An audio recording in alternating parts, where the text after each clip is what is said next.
नमस्ते बच्चों, अभिषेक math classes में आपका स्वागत है। तो आप लोगों ने पिछला चैप्टर पढ़ लिया था, वैद्युत आवेश था वैद्युत क्षेत्र के बारे में आप पढ़ रहे थे। तो उम्मीद करते हैं आप लोगों को समझ में भी आ गया होगा। कोई खास टफ क्वेश्चन उसमें कुछ खास स्टेप की बात कर रहे थे, कुछ खास इम्पोर्टेंट अब ज़्यादा क्वेश्चन नहीं बचे थे, केवल कुछ इंपॉर्टेंट क्वेश्चन ही हमने बताए और जो हमने बताए हैं वो बहुत इंपॉर्टेंट थे। अगला जो चैप्टर है, अगला चैप्टर गॉस की प्रमेय, अगला चैप्टर है गॉस की प्रमेय। गॉस की प्रमेय अगला चैप्टर है, बहुत इंपॉर्टेंट चैप्टर है गॉस की प्रमेय। गॉस की प्रमेय से थोड़ी सी थ्योरी और थ्योरी के साथ साथ ही व्यंजक भी पूछे जाते हैं। तो सबसे पहले हम रीडिंग लेंगे वैद्युत फ्लक्स। तो हम जानेंगे वैद्युत फ्लक्स होता क्या है। वैद्युत फ्लक्स, वैद्युत फ्लक्स होता क्या है। कहते हैं किसी वैद्युत क्षेत्र में खींचा गया वह काल्पनिक पृष्ठ जिससे गुजरने वाली कुल चुंबकीय बल रेखाओं की संख्या को वैद्युत फ्लक्स कहते हैं। वो भी उस कंडीशन में जब चुंबकीय वैद्युत बल रेखाएं जो है वो लंबवत हो, तल के लंबवत हो। तो उस स्थिति में अगर मान लेते हैं जो हमने काल्पनिक पृष्ठ खींचा है, जो काल्पनिक पृष्ठ खींचा है वो उसका क्षेत्रफल ए है और उससे गुजरने वाली जो चुंबकीय बल रेखाओं की संख्या है वो ई इंटू ए हो जाएगी और इसे कहेंगे फाई ई। फाई ई को कहते हैं वैद्युत फ्लक्स, फाई ई को बोलते हैं वैद्युत फ्लक्स। क्लियर हुआ, फाई ई हो गया वैद्युत फ्लक्स। अगर यही कंडीशन अगर देखा जाए इसे तो मतलब मान लेते हैं ये मान लेते हैं कोई तल है, ये कोई तल है और इससे गुजरने वाली जो चुंबकीय बल रेखाएं हैं ये तल के लंबवत हैं, ये तल के लंबवत हैं चुंबकीय बल रेखाएं। क्लियर हुआ, तो कुछ इस तरीके से बनेंगी जाके, है ना, तल के लंबवत होंगी तो फाई ई बराबर ई इंटू ए हो जाएगा। अगर ये चुंबकीय बल रेखाएं तल के लंबवत न होकर तल पर डाले गए लंब से थीटा कोण बनाते हुए गुजर रही हूं, थीटा कोण बनाते हुए, अगर मान लेते हैं ये कोण थीटा है, ये कोण थीटा है, तो फॉर्मूला बनता है फाई ई बराबर ई ए कॉस थीटा। अच्छा, होता क्यों है, अगर मान लेते हैं ये चुंबकीय क्षेत्र की तीव्रता है, चुंबकीय क्षेत्र की तीव्रता, तो अगर हम इसके कंपोनेंट करें, मतलब घटक करें, तो ये होगा ई कॉस थीटा और ये होगा ई साइन थीटा, जो कि हमें लंबवत वाली चाहिए थी वैद्युत क्षेत्र। तो यहाँ पर जैसे लिखा था कि फाई ई बराबर वैद्युत क्षेत्र है ई कॉस थीटा और इंटू क्षेत्रफल जो है पृष्ठ का वो है ए, तो फार्मूला बनता है फाई ई बराबर ई ए कॉस थीटा। क्लियर हुआ, फाई बराबर ई ए कॉस थीटा। क्लियर हो गया।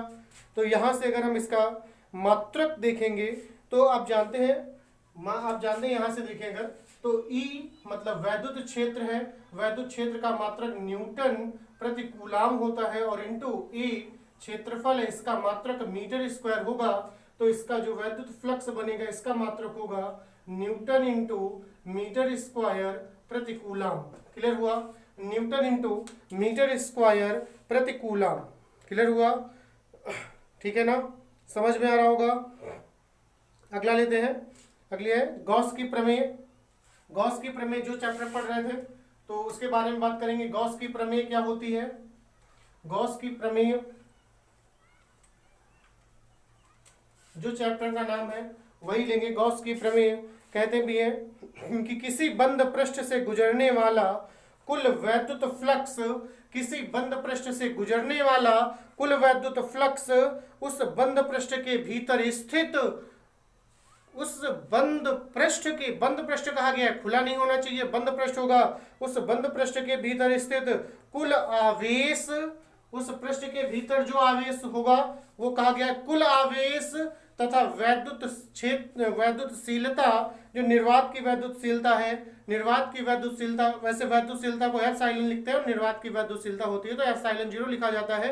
कुल आवेश और निर्वात की वैद्युत क्षेत्र की, निर्वात की वैद्युतशीलता के अनुपात के बराबर होता है चुंबकीय फ्लक्स। तो फार्मूला बनता है गॉस की प्रमेय का फाई फाई ई बराबर Q upon epsilon zero, phi E बराबर Q upon epsilon zero. Clear हुआ?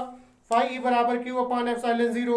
इसका कभी कभी व्यंजक पूछ देते हैं, कभी कभी व्यंजक पूछ देता है कि गॉस की प्रमेय को स्थापित कीजिए या गॉस की प्रमेय की परिभाषा दीजिए तथा उसका व्यंजक स्थापित कीजिए, उसका सूत्र निगमित कीजिए। तो इस तरीके से कभी कभी पूछ देता है। तो मान लेते हैं उपपत्ति में लिखेंगे, उपपत्ति, उपपत्ति का मतलब सूत्र की स्थापना से है। उपपत्ति होगी जैसे मान लेते हैं कि माना आर त्रिज्या का कोई एक गोला है, मान लेते हैं माना का आर त्रिज्या का कोई एक गोला है जिसके केंद्र पर प्लस क्यू आवेश स्थित है, जिसके केंद्र पर प्लस क्यू आवेश स्थित है।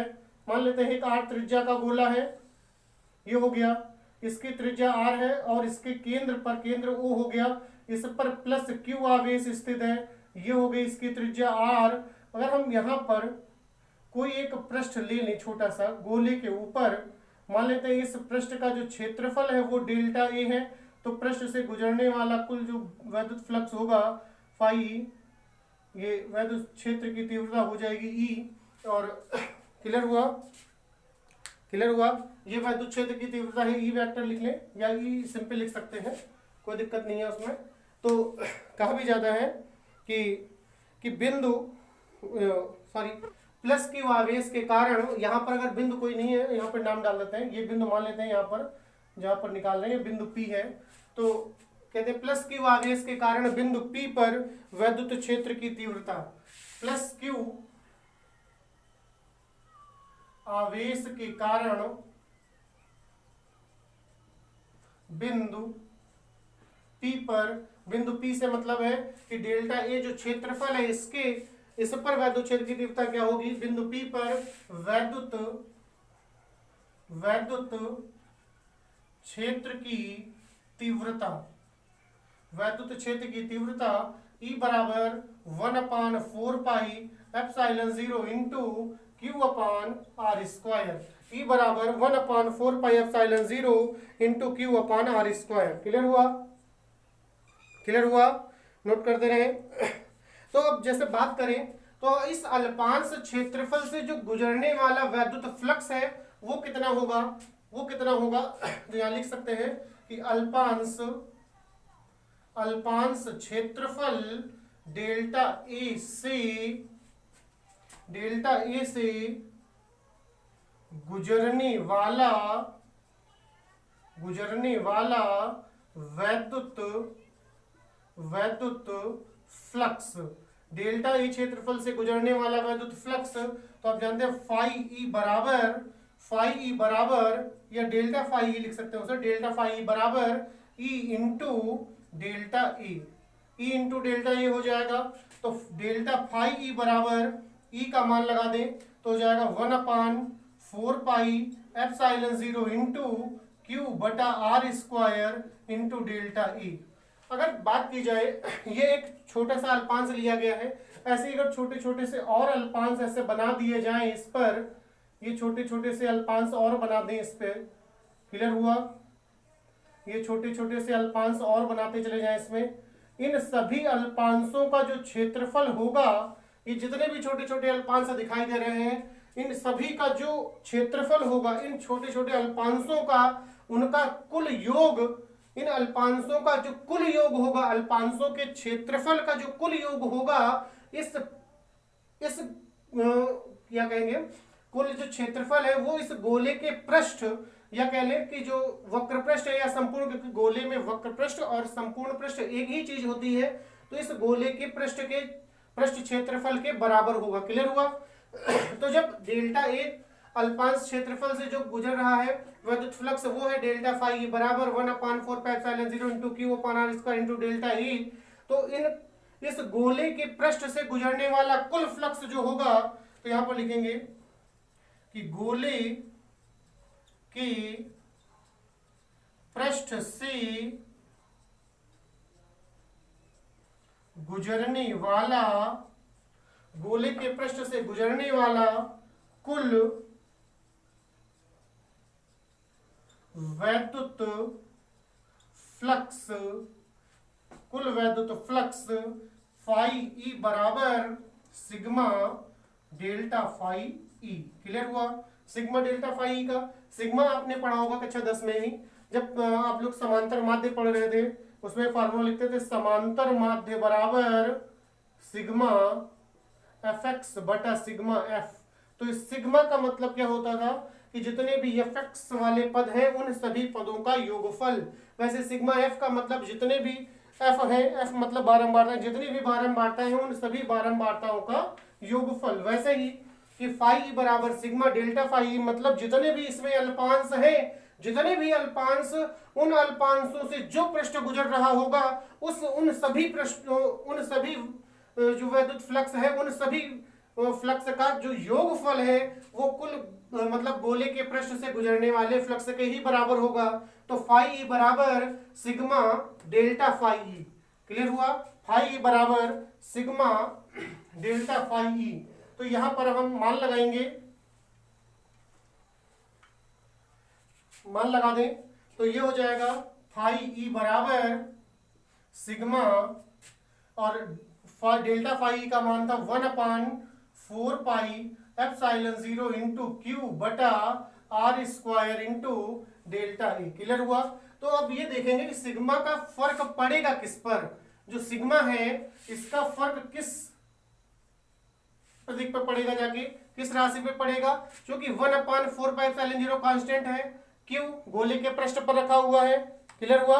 क्यू गोले के पृष्ठ पर रखा हुआ है तो क्यू पर कोई फर्क नहीं पड़ेगा क्योंकि आवेश क्यू ही लिया गया है। उसके बाद गोले की त्रिज्या, गोले की जो त्रिज्या होगी प्रत्येक जगह पर बराबर होगी, तो आर भी एक तरह से अगर देखें सभी पृष्ठों के लिए कांस्टेंट रहेगा। उसके बाद डेल्टा ए जो है कोई हो सकता है, जो हमने छोटे छोटे पार्ट बनाए उसमें से हो सकता है कोई बड़ा हो कोई छोटा हो, तो इस तरीके से डेल्टा ए का जो मान है ये फिक्स नहीं होगा, तो सिग्मा का फर्क डेल्टा ए पर पड़ेगा जाके। तो लिखेंगे फाई ई बराबर 1/4 पाई एप्सिलॉन 0 के इंटू क्यू बटा are square into sigma delta A. अब इसका मतलब क्या हुआ, सिग्मा डेल्टा ए का मतलब क्या होगा, जितने भी डेल्टा ए है मतलब जितने भी छोटे छोटे अल्पांश हैं उन सभी के क्षेत्रफलों का जो योगफल है, जो योगफल है वो सिग्मा डेल्टा ए कहलाएगा, और छोटे छोटे अल्पांशों के क्षेत्रफलों का जो योगफल है वो गोले के पृष्ठ के बराबर होगा। मतलब ये हुआ कि सिग्मा डेल्टा ए जो है ये गोले की वक्र पृष्ठ के बराबर होगा। क्लियर हुआ? गोले का वक्र पृष्ठ होता क्या है, तो सिग्मा डेल्टा ए किसके बराबर होगा, गोले के वक्र पृष्ठ के, और गोले का वक्र पृष्ठ होता है 4 पाई आर स्क्वायर। क्लियर हुआ? गोले का वक्र पृष्ठ जो होता है 4 पाई आर स्क्वायर होगा। तो फाई ई बराबर 1/4 पाई एप्सिलॉन 0 इंटू क्यू बटा are square into sigma delta A की जगह पर 4 पाई आर स्क्वायर का प्रयोग करें। क्लियर हुआ? तो आर स्क्वायर इससे कट जाएगा और 4 कट गया, पाई कट गया, तो बचेगा क्या, जो बच गया है उसे लिख लेंगे। यहां बच गया फाई ई बराबर क्यू बटा एप्सिलॉन 0। क्लियर हुआ? यह है गॉस की प्रमेय का फार्मूला। क्लियर हुआ? गॉस की प्रमेय का फार्मूला आप समझ गए होंगे। अब थोड़ा सा किताब से इसे पढ़ लेना, थोड़ी सी लैंग्वेज ज्यादा अच्छे से क्लियर हो जाएगी, क्योंकि लिखने और बोलने में दोनों में फर्क होता है। लिखी कुछ लैंग्वेज जो जाती है वो जैसे बोली जाती है वैसे नहीं लिखी जा सकती, तो इस वजह से किताब से थोड़ा सा लैंग्वेज को पढ़ लेना। तो लैंग्वेज पढ़ने से ये होगा, आप लैंग्वेज पढ़ लेंगे तो लैंग्वेज समझ में भी आ जाएगी आपको, और आपको ये पता चल जाएगा किस प्रकार से लिखना है। क्लियर हुआ? तो फिर अगले पॉइंट की तरफ बढ़ते हैं। कहा गया है कि किसी समतल आवेशित चादर के कारण वैद्युत क्षेत्र की तीव्रता, मतलब कोई अनंत लंबाई की चादर है और उस पर एक समान आवेश वितरित किया गया है, तो उस चादर के निकट किसी बिंदु पर वैद्युत क्षेत्र की जो तीव्रता होगी उसका फॉर्मूला निम्नित करना है। बहुत इंपॉर्टेंट क्वेश्चन है। ये 2 तरीके के व्यंजक आते हैं इसमें, एक समतल चादर है और एक अनंत लंबाई का चालक तार है। तो आवेश की समतल चादर के कारण आवेश की समतल चादर के कारण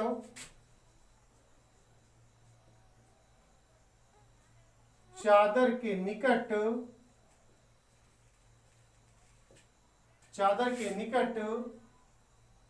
किसी बिंदु पर वैद्युत क्षेत्र की तीव्रता। क्लियर हुआ? ये व्यंजक कहा गया है, तीव्रता के लिए सूत्र निकालना है, यहाँ पर निगमित करना है।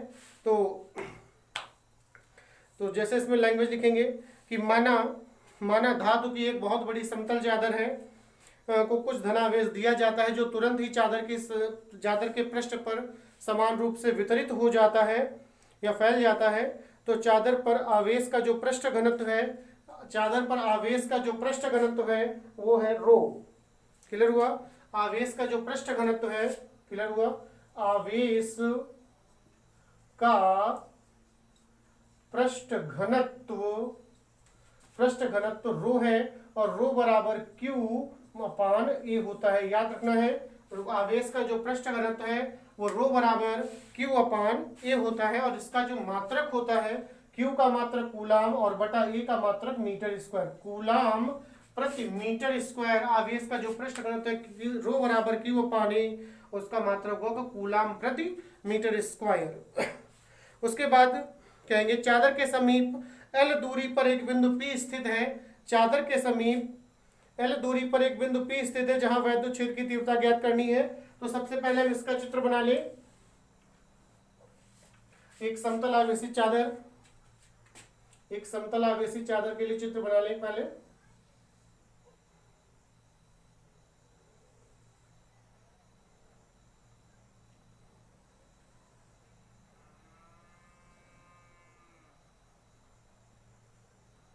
ये मान लेते हैं एक चादर है और एक बिंदु P है और जिसको पृष्ठ पर मानते हुए एक लंब वृत्तीय बेलन की कल्पना की गई है। कुछ इस तरीके से।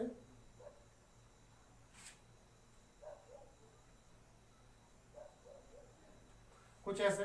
और जब इस चादर को मान लेते हैं प्लस Q आवेश दिया गया तो चादर के पूरे पृष्ठ पर फैल गया समान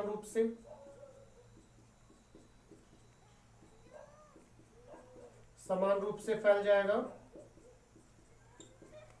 क्लियर हुआ? मान लेते हैं बिंदु P यहां पर है, ये हो गया बिंदु P। क्लियर हुआ? तो जितना ये L लंबाई का जो हमने बेलन माना है, L लंबाई, ये जो है बेलन वो L लंबाई का है। क्लियर हुआ? तो कहते हैं कि बिंदु P पर L लंबाई के बजाय अगर L लंबाई का मानेंगे तो L बटा 2 होगा, इससे अच्छा है तो 2L लंबाई का मान लें। तो इधर का जो भाग होगा उसकी लंबाई L हो जाएगी और जो इधर का भाग बचेगा उसकी भी लंबाई L हो जाएगी, बटा 2 वाला काम खत्म हो जाएगा। क्लियर हुआ? और बेलन की जो त्रिज्या है उसे R मान लेंगे। क्लियर? तो लैंग्वेज के रूप में आगे कहेंगे कि चादर के समीप L दूरी पर एक बिंदु P स्थित है, जहां वैद्युत क्षेत्र की तीव्रता ज्ञात करनी है। इसके लिए हम 2L लंबाई तथा R त्रिज्या के एक लंब वृत्तीय बेलन की कल्पना करते हैं। ये मान लेते हैं 2L लंबाई का बेलन है और इसकी जो त्रिज्या है ये R है। क्लियर हुआ? त्रिज्या R होगी की कल्पना करते हैं जिसकी अक्ष चादर के लंबवत है तथा चादर इसकी लंबाई के 2 समान भागों में बांट देता है। फिर कह रहे हैं बिंदु P इस बेलन के वृत्तीय पृष्ठ पर होगा। बिंदु P जो है बेलन के वृत्तीय पृष्ठ पर है। वृत्तीय पृष्ठ, क्लियर हुआ? वृत्तीय पृष्ठ पर है तो बिंदु P से गुजरने वाला जितना भी वैद्युत फ्लक्स होगा तो उसे लिखेंगे अतः लंब वृत्तीय बेलन के पृष्ठ से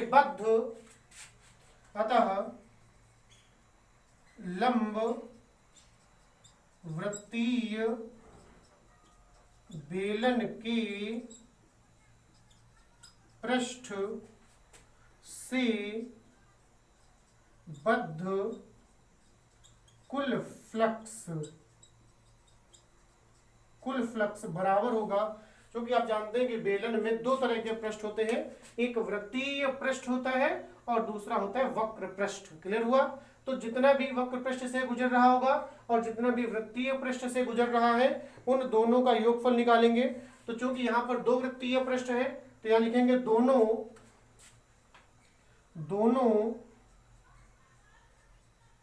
वृत्तीय पृष्ठों से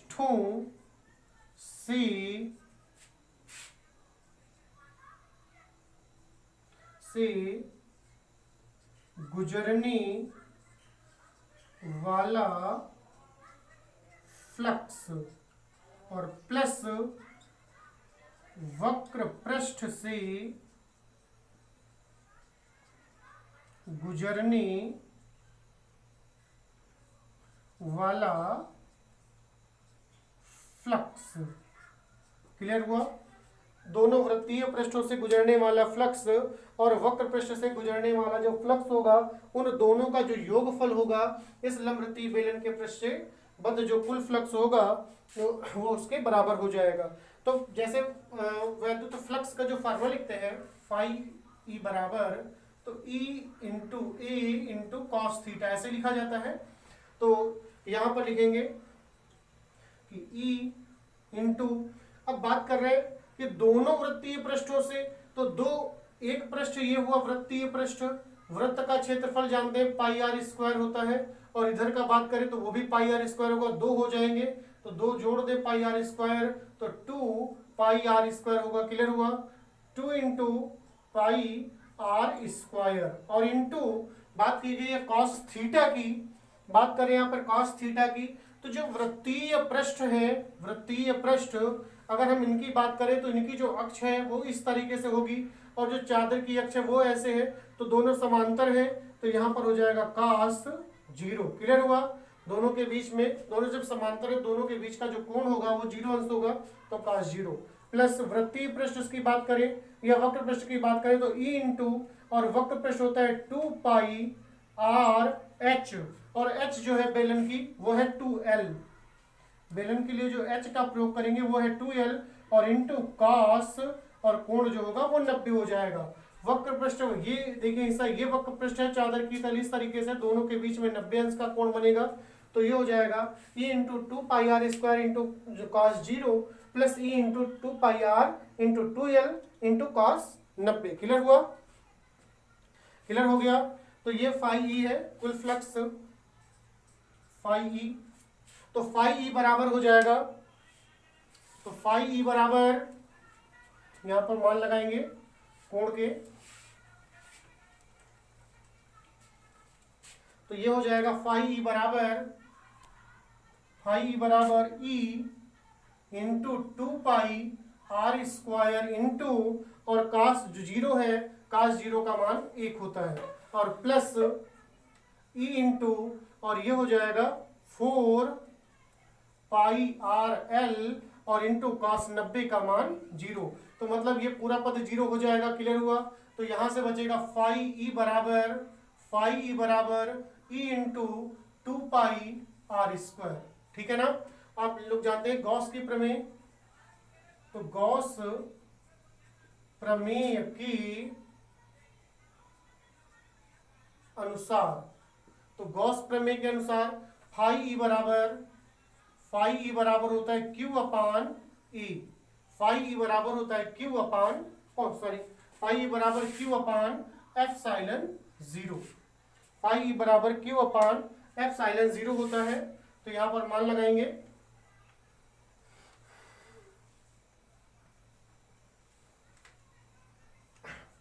तो फाई ई का मान यहां पर लगा दें, तो फाई ई की जगह पर हो जाएगा E into 2 pi R square बराबर क्यू अपान एप्सिलॉन 0। ठीक है ना? तो अभी एक फार्मूला पढ़ा था, आवेश का जो पृष्ठ घनत्व है वो होता है रो बराबर क्यू अपान ए।